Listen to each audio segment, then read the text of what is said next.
Hey guys, this is Mrs. Cutting, and today I'm going to go over with you the Lesson 6 summary. So it says, suppose a farm lets us pick 2 pounds of blueberries for $5. And they put it into a table for us. So 2 pounds for $5. If I want to find 1 pound, I'm going to divide by 2 on both sides because any number divided by itself gets me down to 1. 5 divided by 2 is 2.5, or in money that would be $2.50. Then I want to find $1. How many pounds can I get for $1? If I go from the 5, I'm going to do 5 divided by 5 and 2 divided by 5,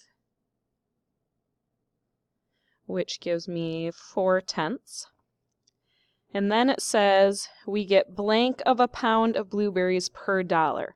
For $1, we get 4/10 of a pound. And the blueberries cost blank dollars per pound. For 1 pound costs $2.50 or 2.5. And when it says per dollar, that's talking about for $1, and when it says per pound, that's talking about for 1 pound. So we've known for a while that finding 1 on a table is like super useful, but this is the first time that they've actually given us a name for that. So then it says the cost per pound and the number of pounds per dollar are the 2 unit rates for this situation. And it gives us a definition. A unit rate tells us how much of one quantity for one of the other quantity.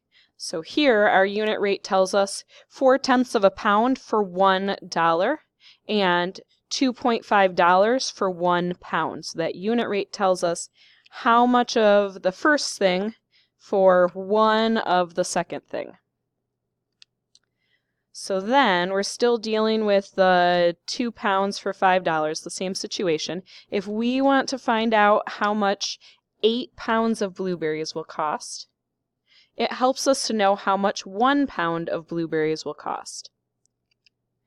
So we found out a minute ago that 1 pound of blueberries costs $2.50.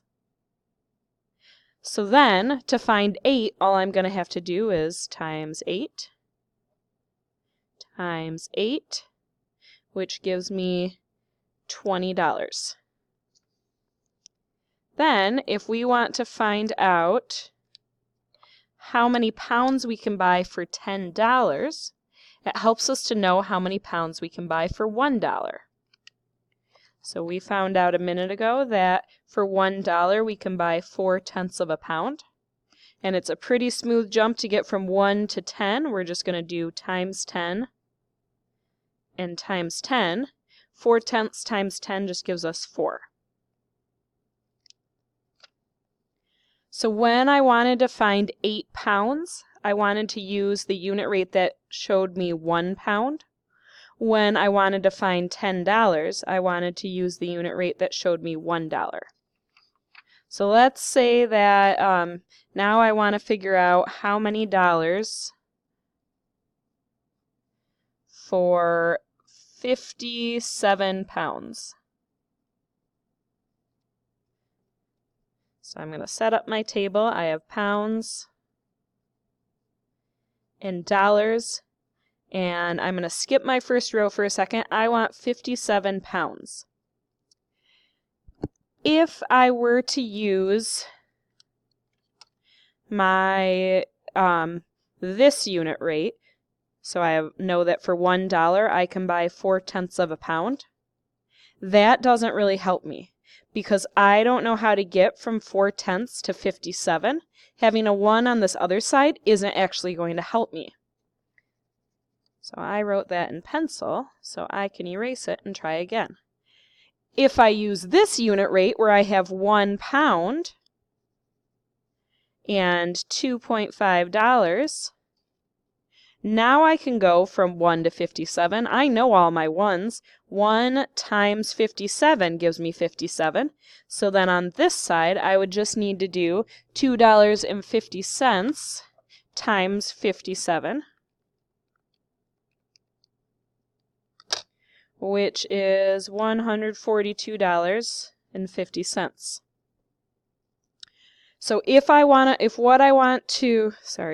information I have is pounds, I want the one on my pound side. If the information that I have is dollars, then I want the one on my dollars side. So there's two different unit rates we can find for every situation. We can find pounds per dollar or dollars per pound, but which one's more useful depends on what we're trying to answer. All right, see you next time.